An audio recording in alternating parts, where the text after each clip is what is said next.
El siguiente segmento tiene contenido o opinión. La entrevista en A Primera Hora. Analizamos los hechos del momento junto a sus protagonistas. A ver, 7:32. Estamos a la espera de algún tipo de información oficial. Los colegas están haciendo recurrentes preguntas a las autoridades del Ministerio de Gobierno a través del chat de comunicación Ministerio de Gobierno. Si se puede confirmar efectivamente el fallecimiento de ecuatorianos. Dimos lectura al inicio de este espacio de noticias al comunicado de la CONAIE, de la Confederación de Nacionalidades Indígenas del Ecuador, CONAIE. Dimos lectura a ese comunicado. La CONAIE revela que hubo fallecidos, no precisa las, digamos, las razones, tampoco dónde ocurrió ni cuántos fallecidos hubo. No tenemos todavía una respuesta por parte del Ministerio de Gobierno. Lo que se ha informado justamente es que por el momento se está verificando la información porque no hay ningún registro, es lo que informan las autoridades del Ministerio de Gobierno. Estamos a la espera de aquello. También me envían un mensaje en este momento por parte de la municipalidad. Manifestantes han secuestrado un vehículo de la Policía Nacional a la altura de la 12 de octubre. Las cosas distan mucho de solucionarse. Parece que seguimos con el mismo escenario de ayer y es una pena. Es una pena lo que ha pasado y en el primer espacio, en la primera parte de nuestro programa, en la tertulia, estuvimos un poquito expresando nuestro punto de vista sobre los excesos de lado y lado.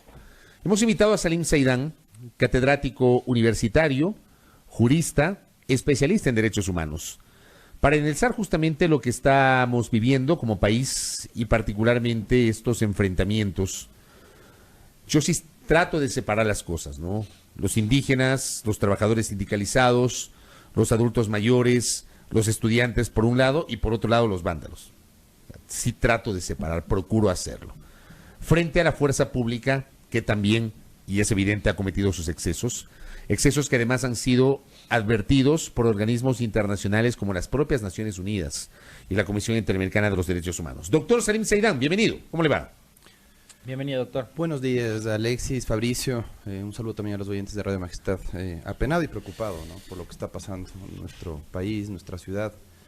El anuncio de posibles muertes dentro del movimiento indígena me parece que es sumamente preocupante, ¿no? Y el desatino con el cual está manejando esta crisis la autoridad, ¿no? Principalmente la ministra de Gobierno. ¿Por qué habla de desatino usted de la autoridad, doctor? Porque hay que aprender a manejar, hay que aprender a gestionar la comunicación en una crisis, hay que aprender a intervenir en una crisis. Pero no es solo la comunicación, aquí no estamos hablando solo de la comunicación, doctor, sino de las órdenes que se dan desde arriba a la fuerza pública. Sí, pero los discursos incendiarios de personajes como Juan Sebastián Roldán en nada aportan. ¿Qué por ejemplo, ha dicho Roldán? El día domingo, el día lunes.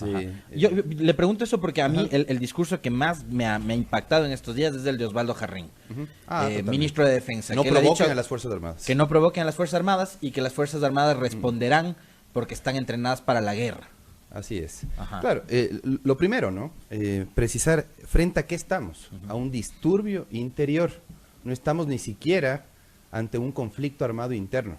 Entonces hay que aprender a identificar las situaciones. Porque esta no es una guerrilla, no es un grupo terrorista. No. El derecho internacional humanitario hace esta aclaración.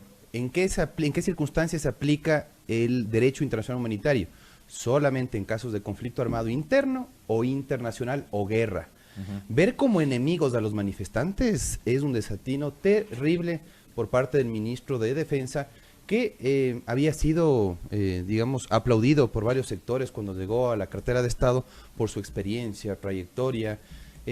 Por ser militar de carrera. Militar de carrera, académico de una universidad de posgrado.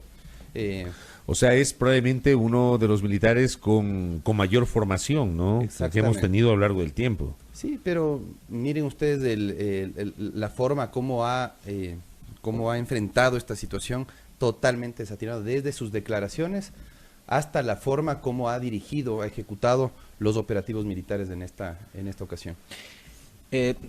Doctor Salim Saidán, profesor también universitario, usted estuvo ayer en la PUSE, en el momento del bombardeo. No en el momento del bombardeo, estuve minutos antes. Ya, cuéntenos un poquito qué es lo que pasó, porque usted debe tener información de primera mano de personal, profesores, estudiantes, gente de la seguridad, administrativos de la PUSE. ¿Qué fue lo que ocurrió ayer?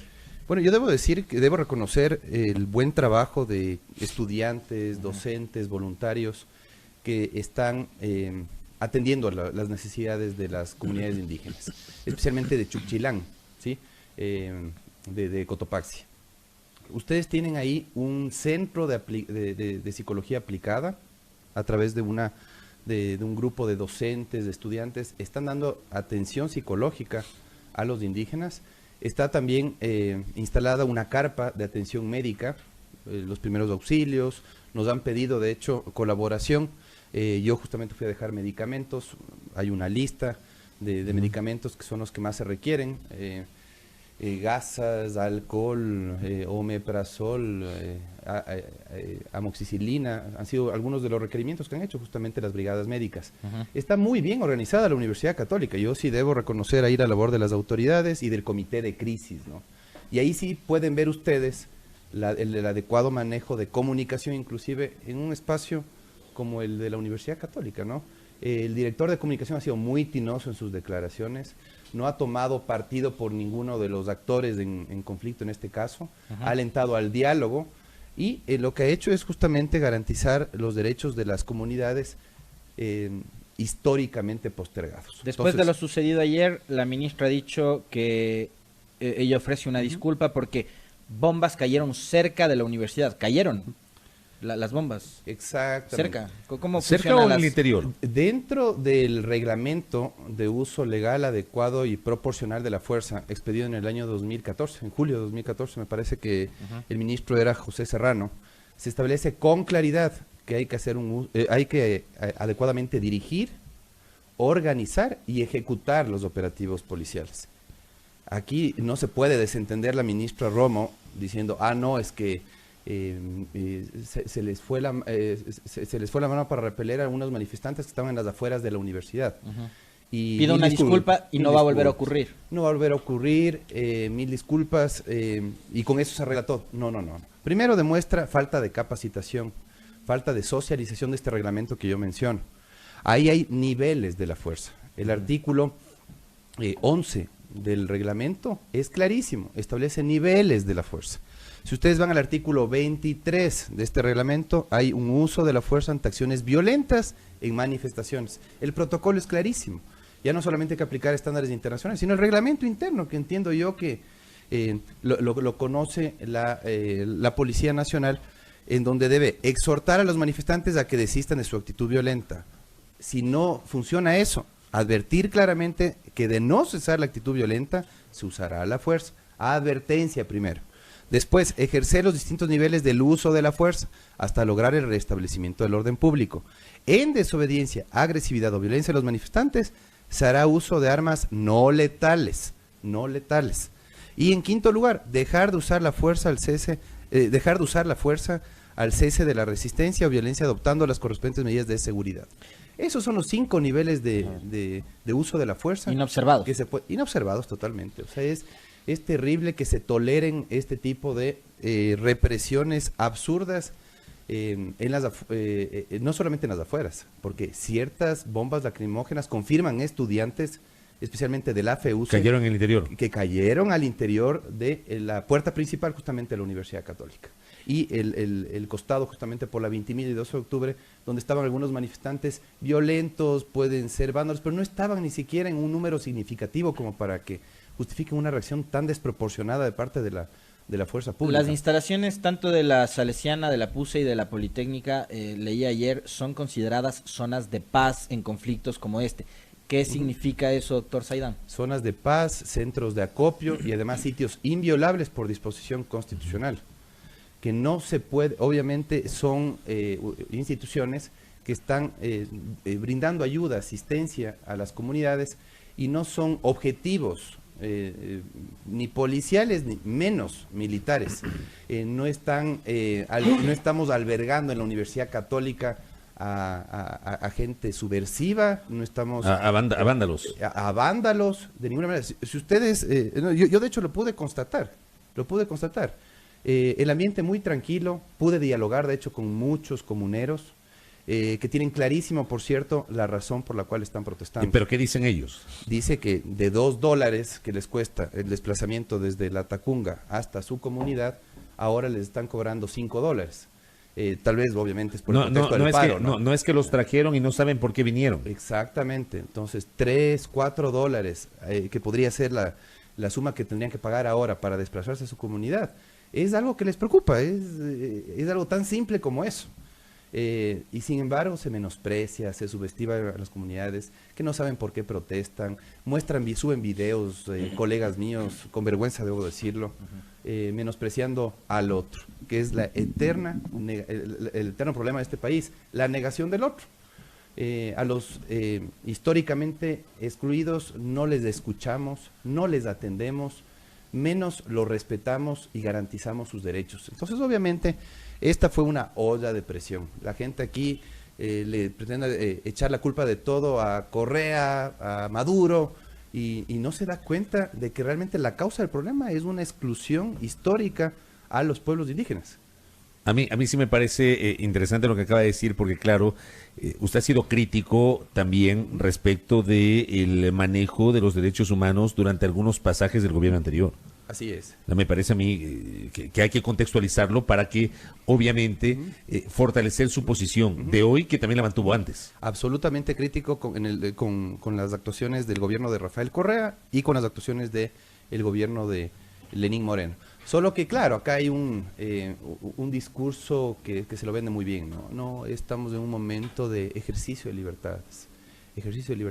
Si no se respeta el derecho principal del cual se derivan el resto de derechos, que es prerequisito para el ejercicio de los demás derechos, el derecho a la vida, yo no entiendo qué mejor condición estamos ahora enfrentando. Yo creo que estamos en una situación más crítica que la del anterior gobierno para la represión policial en caso de manifestaciones públicas. Ahora, el asunto es que hay un acuerdo, un pacto con la mayoría de medios de comunicación que de alguna forma también están invisibilizando lo que está ocurriendo, ¿no?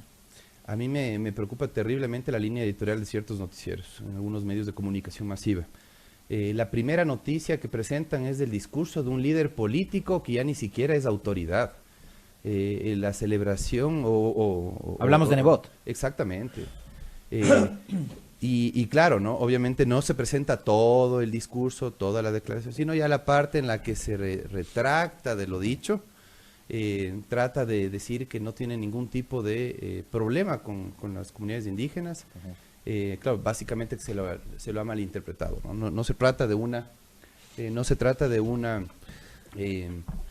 de una situación comprensible que uno diga, bueno, pues el alcalde Nebot ha asumido una posición de liderazgo, que está tratando de bajar las tensiones.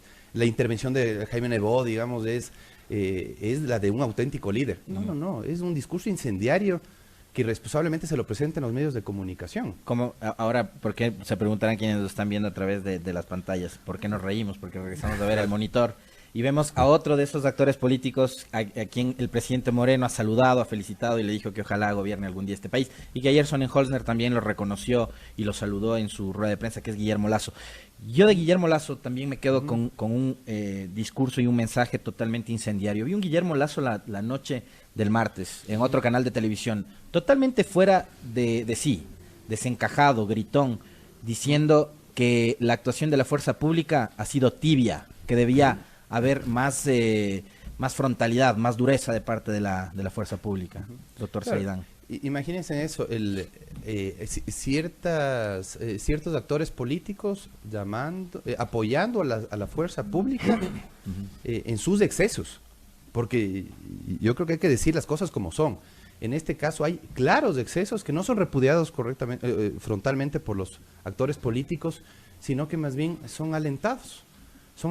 El uso desproporcional de la fuerza está siendo avalado por ciertos medios de comunicación social, ciertos actores políticos, Y ciertos colegas míos que están recolectando donaciones para la fuerza pública, como si no tuvieran los recursos necesarios para abastecerse, para equiparse, para enfrentar una situación. Ahora, de crisis. ¿cómo Están preparados para eso? Las comunidades indígenas no están pues preparados para eso, y necesitan obviamente el apoyo de nosotros. Eso le iba a preguntar, a ver, porque claro, dentro de lo que muchas veces se escucha, se lee en las redes o se escucha de algunos voceros, ¿cómo separamos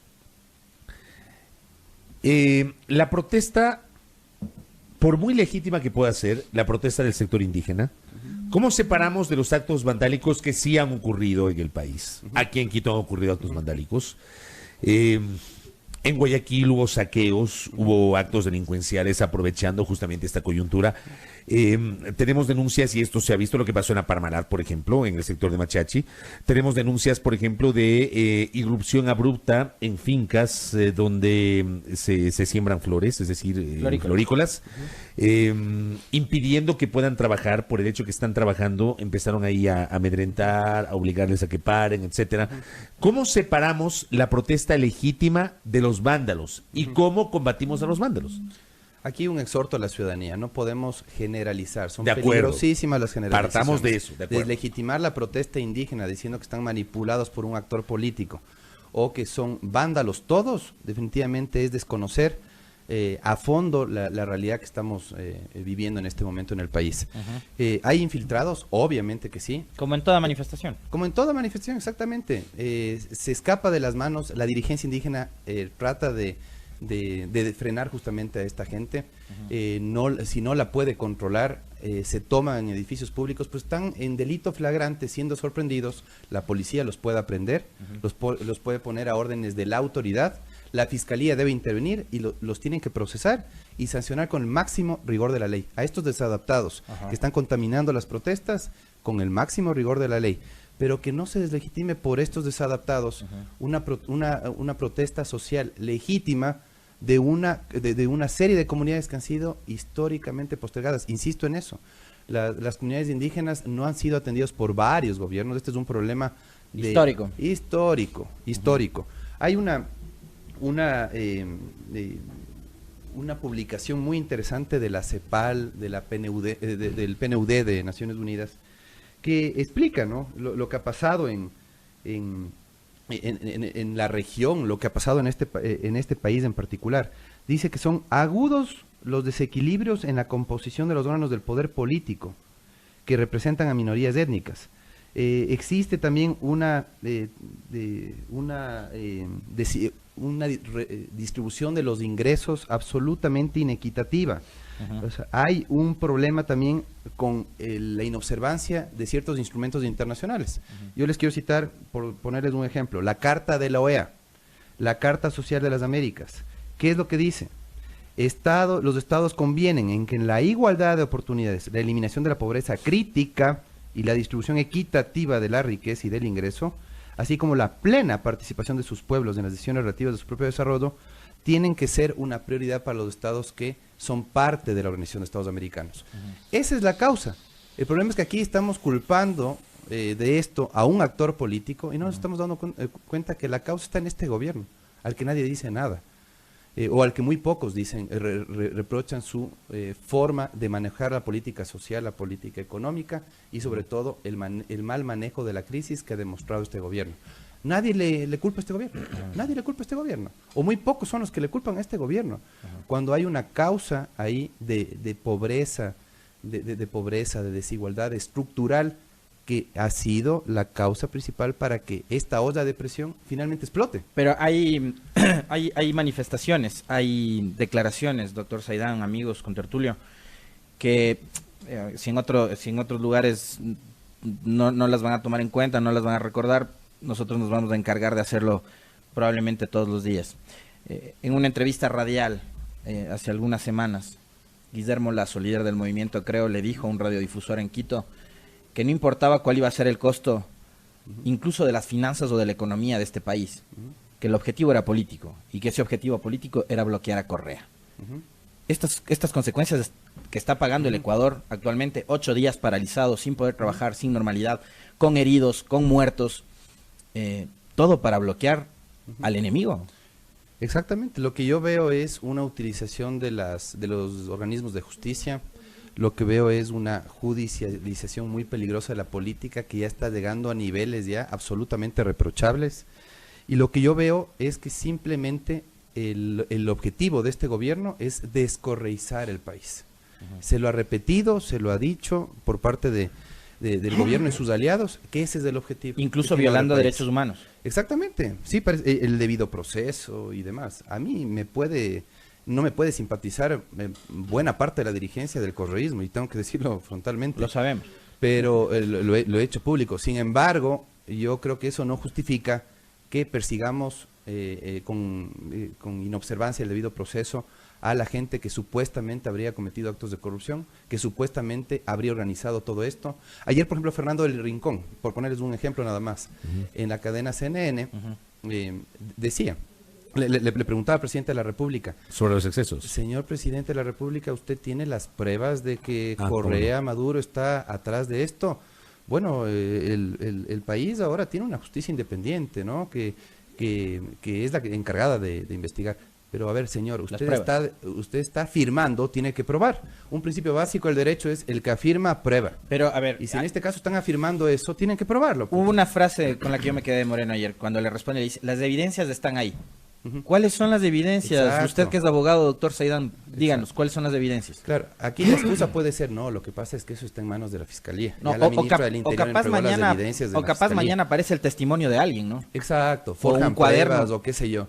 Pero definitivamente, es tan equivocada esta estrategia que yo creo que esto va a ser un boomerang para esta gente. Va a ser un boomerang. Oiga, doctor, la gente se da cuenta de esto. ¿Cuál es a su criterio o cómo ve usted, qué le parece el rol de su gremio, de los abogados? Penoso. La reacción tardía del presidente del Colegio de Abogados de Pichincha, de Ramiro García, presionado obviamente por gente del MPD, es obvio, más que evidente, que es del entorno cercano que tiene, ha hecho que repudie digamos, la afectación a los derechos de los trabajadores, la represión violenta de los manifestantes, un comunicado absolutamente tibio cuando hemos estado acostumbrados a ver al señor, pero semanas enteras en los medios de comunicación social, dando ruedas de prensa, ahora dando entrevistas. No ha aparecido, ha bajado el perfil. Qué curioso, ¿no? Una persona que está supuestamente comprometida con el respeto y garantía de los derechos humanos, sin reaccionar de manera enérgica en contra de los excesos policiales, me parece muy llamativo. ¿Y qué persona usted? La cercanía que tiene con la ministra del Interior, María Paula Romo, yo no tengo ningún problema en decirlo frontalmente. O sea, a mí me parece que... ¿Son amiguis? Totalmente. A mí me parece que el problema principal de este país es que han mantenido a buena parte de los dirigentes políticos, de los dirigentes gremiales, absolutamente satisfechos, ¿no? Con su cuota de poder, con su espacio ganado, el reparto de instituciones en la época del Trujillato, les mantuvo muy contentos a todos, ¿no? Todos tienen su cuota de poder, sus vocales, sus jueces, sus autoridades en instituciones públicas de control, de justicia, y eso es lo que les mantiene definitivamente absolutamente, alineados con la política gubernamental, inclusive avalando excesos. Por ejemplo, una reacción enérgica de protesta en contra de las declaraciones de María Paula Romo, que siendo defensora de los derechos humanos, diciendo que es una política de izquierda comprometida con los derechos, no ha conocido la forma como estaban reprimiendo en las afueras y con afectación también en las inmediaciones de la Universidad Católica del Ecuador, que simplemente ha sido un centro de acopio, un centro de atención a las comunidades. ¿Eso ha merecido el rechazo, el repudio de ciertos actores? No. ¿Por qué están preocupados? Por los pobres policías, pero la universidad, los pobres militares. ¿La universidad ha repudiado esto? Sí, ya emitieron un comunicado, tanto la Salesiana como la PUCE, ya emitieron un comunicado ayer en horas de la noche mismo, condenando y rechazando la irrupción violenta de la policía en sus instalaciones. Oiga, doctor. Y miren, lo que yo debo insistir en algo, ¿no? Por favor. Hay una publicación de PNUD, ¿no? Que es absolutamente claro, ¿no? Dice, ¿qué es lo que está pasando en la protesta social en América Latina? Lo que está pasando es que se está acentuando la cultura de la negación del otro. Esto es cultural también, el problema está también en la sociedad. Y no es exclusivo no del solamente Ecuador. en la autoridad. Y no es exclusivo del Y no Ecuador. es exclusivo del Ecuador. Es un problema de larga data, dice esta publicación. Nació con la conquista, mutó durante la colonia y se prolonga con la república. Lo desvalorizan proyectándole como inferior al otro. Eso es lo que está pasando. Esa es la causa del problema. ¿Por qué no reconocen algo tan simple, algo tan evidente como la causa de este problema que está en la exclusión social? 45% me parece de los indígenas viven en extrema pobreza. Son los proveedores de muchos de los alimentos que nosotros consumimos diariamente y sin embargo son absolutamente menospreciados, subestimados, y ahí sí tengo que hacer inclusive mea culpa. Hemos tenido absoluta desatención a la realidad de las comunidades indígenas. Creo que nos hace falta inclusive preocuparnos más en las universidades.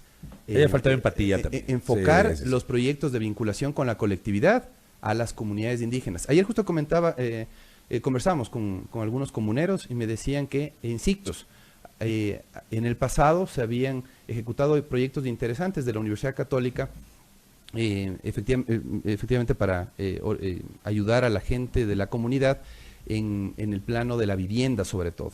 Yo creo que hay que dar continuidad a ese tipo de proyectos. Las universidades tienen que comprometerse más con la difusión de esta realidad, hacerles vivir a los chicos otras realidades, porque yo creo que eso es lo que nos hace falta a nosotros también, conversar con ellos, conocer qué es lo que piensan, qué es lo que sienten, para saber también, para poder juzgarlos. Aquí hay una ligereza impresionante. La gente, por ejemplo, está repudiando los daños en el centro histórico. Los daños, exacto, preocupados de la propiedad, ¿no? Hay que han vilipendiado a Quito. Quieren que el alcalde salga a reprimir, a expresarse. Al punto que ayer... A sumarse en las shiris, como lo hizo yo lo del alcalde no entiendo, porque el municipio no tiene la competencia de la seguridad, digamos, no maneja la policía. No les entiendo. cuento algo, no sé si le escucharon o leyeron, ¿no? A Jorge Ortiz y Roberto Aguilar, referentes de la comunicación, ¿no? En este país. Decían que ¿por qué el señor alcalde no utiliza la Guardia Municipal? Dios mío. ¿Cuál es la Guardia Municipal? La Guardia Municipal, los metropolitanos. Policías metropolitanos seguramente quieren que actúen con un tolete, ¿será? Pero ellos no tienen armamento letal, pues, ¿o sí? Ellos no son, no, además, la forma de disuadir manifestaciones violentas cuando se presentan no es pues a través de los policías metropolitanos, no tienen ni el equipamiento ni la preparación. Se lee cualquier cosa. Para hacer, pero a ese nivel llegan. Y la gente dice, no, es que ¿por qué el señor alcalde no? Me acabo de enterar que hay Guardia Municipal, Sí, Jorge Ortiz habló de Guardia Municipal. Me acabo de enterar. Sí, es terrible. O sea, hay una aparte de la Defensoría del Pueblo, que yo sí destaco, y lo destacamos hace un momento con el contertulio, el trabajo que viene haciendo el doctor Freddy Carrión. ¿Alguna otra institución que se haya preocupado o algún organismo que se haya ocupado de los derechos humanos y de estas constantes violaciones a los derechos humanos? Organizaciones no gubernamentales, INRED me parece que ha hecho un interesante trabajo. CEDU también. Claro, pero digo, instituciones... Pero a nivel estatal, ninguna. Solamente la Defensoría del Pueblo, es impresionante. Ni la Corte Constitucional. Miren ustedes también la forma como la Corte Constitucional ha intervenido o no ha intervenido, por decir. A esta hora tengo un comunicado a propósito de este tema, doctor, con tertulio y amigos. La Defensoría del Pueblo entregó a la Corte Constitucional informe preliminar del control del estado de excepción. La Institución Nacional de Derechos Humanos, en cumplimiento a su mandato constitucional y legal, ha emprendido una serie de acciones para monitorear y vigilar el ejercicio de derechos en el contexto del paro nacional y la declaratoria del estado de excepción ante las vulneraciones que la población vive actualmente. En este contexto, la institución presentó un informe preliminar de control del estado de excepción a la Corte Constitucional este 9 de octubre, ante la crítica situación que atraviesa el país y la violación de los derechos humanos de parte de la fuerza pública. El defensor del pueblo, a su vez, solicitó a la Corte Constitucional se lo reciba en sesión del Pleno con el objetivo de ampliar la información contenida en el informe, y a la vez nos envían desde la Defensoría del Pueblo, porque no hay un reporte ni del Ministerio de Gobierno, ni del Ministerio de Salud, ni de ningún otro organismo estatal y oficial sobre el balance de víctimas de entre heridos y muertos. De la Defensoría del Pueblo nos dicen que son 5 las personas fallecidas, un dirigente el día de ayer, 3 en el puente de San Roque y 1 en Cuenca. Inocencio Tucumbi es el nombre del dirigente indígena del Cotopaxi que habría fallecido durante los eventos violentos de ayer. Sí, tú tienes a las Fuerzas Armadas de la Policía Nacional como supuestas instituciones de protección de derechos, libertades y garantías de los ciudadanos. Así dice el artículo 158 de la Constitución. Es decir, la propia Constitución les confiere ese carácter, ¿no?, de garantes de los derechos de los ciudadanos. No están ahí para atentar contra los derechos, están para garantizarlos, para protegerlos. La Defensoría del Pueblo le da los insumos a la Corte Constitucional. La Corte Constitucional ha tenido un papel digno de protección de derechos en este caso. Yo sí tengo que repudiar abiertamente la labor pasiva de la Corte Constitucional. La Corte Constitucional no tiene que limitarse con revisar el decreto, hacer un checklist, revisar si tiene un límite temporal, no se pasa los 60 días, le bajé de 60 a 30, qué gran obra de la Corte Constitucional, sin poder hacerlo, por cierto, no, entre paréntesis. ¿En dónde está la competencia para disminuir el tiempo de vigencia? Tienen que observar simplemente que no se pase los 60 días. En ninguna parte dice que la Corte puede bajar el tiempo. No tiene ni siquiera la atribución, y lo hace. Después de eso, parece que no han leído la Ley Orgánica de Garantías Jurisdiccionales y Control Constitucional los jueces de la Corte Constitucional.